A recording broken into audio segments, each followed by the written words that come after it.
You walk into a coffee shop.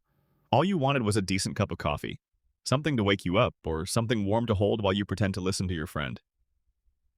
But the menu has other plans. There are Italian words you cannot pronounce.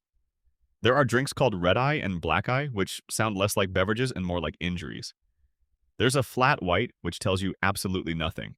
And behind you is a line of people who all seem to know exactly what they want. So you panic. You order a large coffee.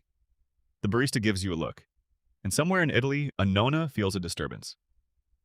Here's the good news. Almost every drink on that wall is the same small handful of ingredients, rearranged. Learn the base, and the whole intimidating menu starts to make sense. So let's build a coffee from scratch, one drink at a time. Espresso. Espresso isn't really a type of coffee. It's not a type of bean. It's not a roast. It's a brewing method. You force hot water through finely ground coffee under pressure, fast, and you get a small, intense shot with a layer of golden foam on top called crema, made from the coffee's oils. That's the foundation the entire menu is built on. And here's a twist. Despite that intense, bitter kick, a single shot actually has less caffeine than a regular cup of drip coffee, roughly 60 milligrams against 95 plus. Need a bigger hit? Order a doppio, which is just a double shot. Here's the bigger secret, though. Most coffee shop drinks are just espresso plus water or milk in different amounts. Once you see the ratios, you cannot unsee them. A quick note on why so many of these have Italian names. Modern espresso culture was basically invented in early 1900s. Italy, the machines, the words, the rituals. America imported the vocabulary along with the coffee, kept some of it, mangled the rest, and let Starbucks rename the leftovers. In Italy, people knock back a shot standing at the bar, which is basically what a coffee shop is over there. Americans put it in a thimble-sized cup and feel European for the rest of the day. Now let's start adding things. Ristretto. Ristretto is the same espresso shot, but somehow more serious. It is shorter, with less water through the same grounds. Ristretto means restricted in Italian. More concentrated, a little sweeter, even smaller. It's espresso with the intensity turned up. It was born out of the Italians' need for speed. Lungo. Go the other direction. Let the water run long through the grounds and you get a lungo, literally long. It's bigger, with about twice the water of an espresso, and usually more bitter, because you've pulled more out of the beans than they really wanted to give. Same shot, opposite dial. Americano.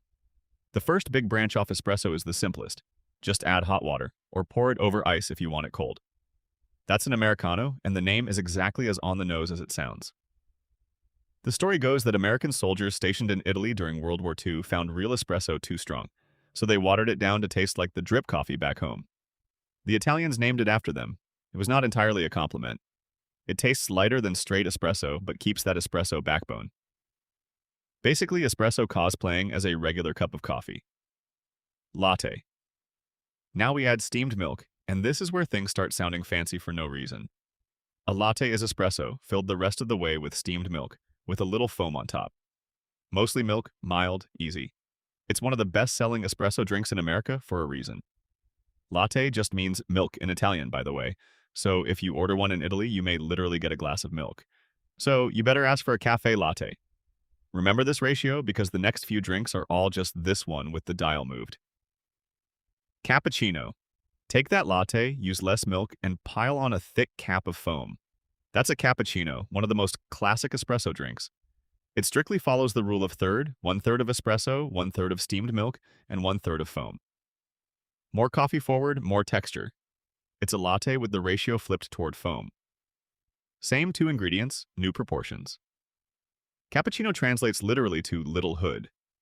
It gets its name from the Catholic Capuchin friars because their signature brown robes and long pointed hoods looked just like the shade of dark coffee mixed with milk. Italians consider it a morning drink, which is why ordering one after lunch in Italy marks you instantly as a tourist. Flat white. Use even less milk than a latte, just a thin layer of silky microfoam, and you've got a flat white. It's not Italian at all, and its origin is hotly debated. It's Australian and Kiwi, and the two countries still argue over who invented it, which only proves the drink matters. It's essentially a smaller, stronger, less foamy latte. Honestly, a latte with better marketing. Fight me in the comments. Macchiato. Now swing almost all the way back to the espresso. Mostly coffee, just stained with a dollop of foam or a splash of milk. That's a macchiato, which literally means stained or spotted in Italian. Tiny drink. Big coffee flavor. Just enough milk to take the edge off. And no, this is not the caramel macchiato Starbucks sells you. That's a sweet milkshake wearing this drink's name and a fake mustache, enough to confuse an Italian barista into early retirement. The real one is small, strong, and barely touched by milk. Cortado, a Spanish cousin in the same family.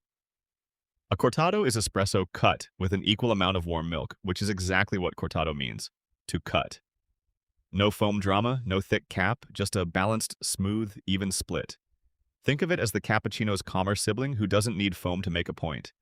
Stronger than a latte, smoother than straight espresso, and small enough to make you look like you know what you're doing. Mocha. Take a latte and add chocolate. That's a mocha, the coffee that has quietly decided it's a dessert. No notes. Sometimes you just want a hot chocolate that fights back. The name traces to Mocha, a historic coffee port in Yemen, but the modern cafe mocha is really just a chocolate latte. Drip coffee. Now we leave Italy and come home, because America built its own coffee language too. Drip coffee is the classic hot water trickled slowly through a big basket of grounds, brewed by the pot. This process extracts the coffee's oils and flavors into a carafe, producing a clean, smooth, and easily customizable beverage. This is the diner cup, the bottomless refill, the break room pot that's been sitting on the burner since 6 a.m. Not fancy, deeply American, and the base for the next two drinks. Red eye, drop a shot of espresso into a cup of that drip coffee and you get a red eye, named lovingly after the overnight flight you apparently needed to survive. Interestingly, there is also a black eye. It is 2 shots of espresso in a cup of drip coffee. If 2 shots of espresso did not help, make it 3 shots, and it is called a dead eye, at which point the drink is less a beverage and more a cry for help. Starbucks calls their version of a dead eye a green eye, partly to avoid the depressing negative connotation of the word dead, and partly to lean into their iconic green corporate branding. Cold brew. Cold brew is coffee steeped in cold water for around 12 to 24 hours. No heat. The result is smoother, less bitter, and way stronger than it tastes, which is exactly how it sneaks up on you. And no, it is not the same as iced coffee, which is just regular hot coffee poured over ice. People mix these up constantly, and baristas quietly gave up correcting them years ago. Frappuccino. The Frappuccino is less a coffee and more a milkshake that went to college. A blended, iced, sugary drink, it's a Starbucks trademarked all-American invention. Pure marketing, pure indulgence. And a genuinely great call when it's 90 degrees outside and your dignity is already optional. Before we wrap, a few quick honorable mentions, because the rest of the planet has been busy with coffee too. Turkish coffee.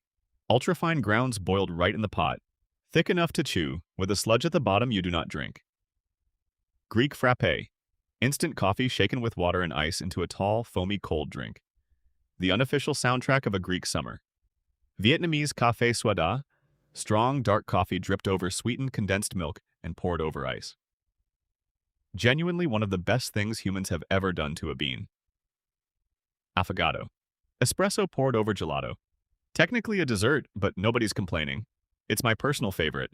Coffee and dessert in one, and I couldn't ask for more. Irish coffee. Coffee, sugar, whiskey, and cream. Technically coffee. Spiritually a decision. There's a whole coffee liqueur universe beyond that too. Let me know in the comments if you want a separate video on it. So here's where we landed. Strip away all the names, and almost everything on that menu is espresso, water, and milk in different amounts, plus a few American add-ons and a very confident marketing department. The Italian words aren't there to make you feel small. They're just leftovers from where this whole thing started. And the American ones aren't fancy either. Half of them are named after sleep deprivation. So next time you're standing at that counter, you don't have to panic and mumble large coffee and accept the judgment that follows. You know the base now. You know the ratios. Tell me in the comments what you actually order and whether I just talked you out of your usual flat white. See you in the next video.